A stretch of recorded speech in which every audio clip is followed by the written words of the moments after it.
Uniform Civil Code in Uttarakhand could be a reality soon. We've been reporting on this story, giving you a sense in the timeline of one of the biggest touted promises of Pushkar Singh Dhami. Now, what is expected today? Chief Minister Dhami had chaired a second cabinet meeting in 2 days.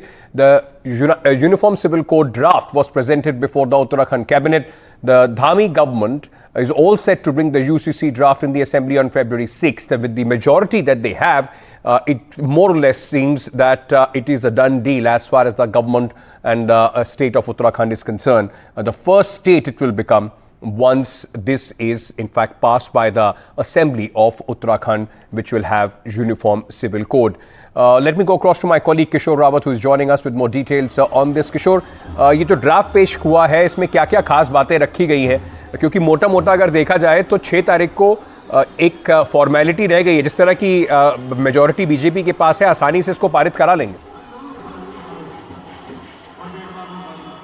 बिल्कुल, लंबे समय से 18 महीने से ये committee ने इसमें काम किया है और एक ड्राफ्ट तैयार किया है. उसके बाद इन्होंने मुख्यमंत्री पुष्कर सिंह धामी को 2 फरवरी को ड्राफ्ट सौंपा था.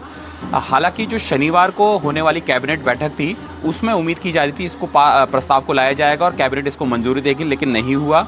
और अब 24 घंटे के अंदर रविवार को कैबिनेट बैठक होती है. उसमें सभी जो कैबिनेट मंत्री हैं उनको बताया जाता है कि इस ड्राफ्ट में किस तरीके से सरकार ने सभी वर्गों का ध्यान दिया है, हर स्टेक होल्डर से बात की है, इसमें हर धर्म जाति के लिए समान अधिकार रखे हैं. क्योंकि इसका नाम ही समान नागरिक संहिता है, तो जाहिर सी बात है इसमें सभी के लिए समान जो कानून होंगे. अब अगर बात करें इस पूरे कानून में, तो कुछ जो बातें सामने आई है उसमें ये पूरा जो कानून है जो अब विधानसभा में लाया जाएगा विधेयक के रूप में और उसको पास कराया जाएगा, इसमें महिलाओं पर पूरा कानून केंद्रित है. इसमें चाहे वो संपत्ति का अधिकार हो, तलाक लेने का अधिकार हो, ये सभी समान रखे गए. ऐसा नहीं है कि पुरुषों को अधिकार ज़्यादा दे दिया गया है. संपत्ति में बेटी को उसी तरीके से अधिकार मिलेगा जैसे बेटे को मिलता है. इसके अलावा अगर वोट देने का अधिकार बात करें तो जिस तरीके से लगातार ये सामने बात आ रही थी कि 21 साल किया जाए, हालांकि ये जो भारत सरकार का जो पहले से है कि वोट देने का उन्होंने टाइम तैयार कर रखा है, वो वहीं रखा गया. लेकिन शादी की उम्र जो है वो सभी वर्गों में, सभी धर्मों में 18 साल कर दी गई है. कुछ धर्मों में ऐसा है कि 18 साल से पहले शादी कर दी जाती थी, लेकिन अब इसको एक टाइमलाइन बांध दी गई है कि 18 साल से पहले शादी नहीं की जा सकती. लड़कियों की उम्र 21 साल की शादी की बताई जा रही है. इसमें वो जब ड्राफ्ट सामने आ जाएगा, सार्वजनिक हो जाएगा, उसके बाद ही पता लग पाएगा. इसके अलावा बहुत सारी ऐसी चीज़ें हैं जो लगातार बहुविवाह, जैसे हम बहुविवाह की बात करें तो उसको पूरी तरह से बैन किया है, यानी प्रतिबंध किया है. लिविंग रिलेशनशिप को लेकर काफ़ी बैठकों में कई चीज़ों में लोगों ने अपनी राय रखी थी. किसी ने कहा था पूर्ण प्रतिबंध करना चाहिए, समाज के लिए ठीक नहीं है.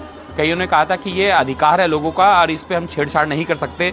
कई तरह के जो युवा थे उन्होंने इस बात पर कही थी. लेकिन अब इसको रजिस्ट्रेशन कराना बेहद जरूरी होगा. तो कई सारे मामले हैं, वो जब कमेटी के सामने यानी सामने आ जाएगा,